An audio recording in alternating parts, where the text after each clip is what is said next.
नमस्कार जय जगन्नाथ मु सौम्य स्वागत करुच्ची आपण मानक सत्य डेवोशनल यूट्यूब चैनल को। तो चलतु आरंभ करवा भक्त कवि बलराम दासंक विरचित ब्रह्मांड भूगोलर 53 अध्याय।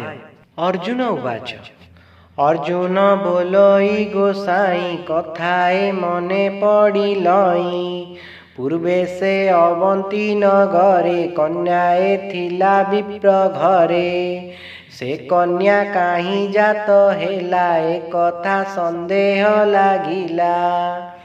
श्री भगवान वाच कहन्ति प्रभु भगवान सुनी अर्जुन दिव्य ज्ञान पूर्वे से दक्ष प्रजापति तार कुमारी हारामती माता पिता न मानिला नवग्रहंकु से बरिला ता शुणी दक्ष प्रजापति झियंकु अभिशाप द्यंती अवंती नगरे जन्मिबु नव ब्राह्मणंकु बरिबु एहांक संग न करिबु ध्यान रे श्रीकृष्ण पाइबु ए कथा परमार्थे भणी शरीर अर्थ शुण पुणी विदेह नग्रहेला देई विप्रटी यज्ञ रूपे रही राजे पिता तार हेला माटी माता बोलाइला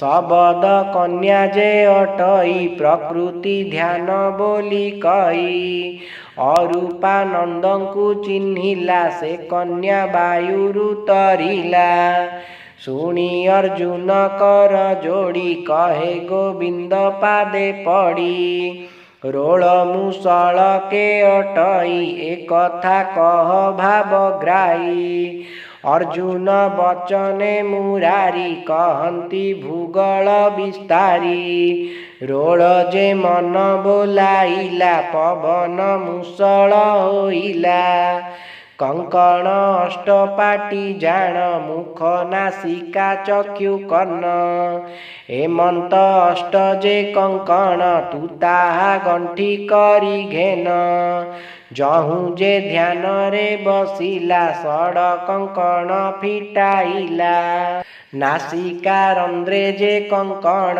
रहिला ए दुई प्रमाण भणिले बलराम दास ब्रह्मांड भूगोल प्रकाश।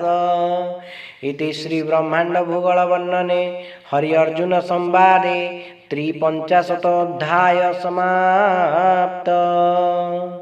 जदि आपण मानक आमर भिडियोटी भल लगता तेज आम चैनल को लाइक शेयर सब्सक्राइब करने को अनुरोध। जय जगन्नाथ जय पंचसखा।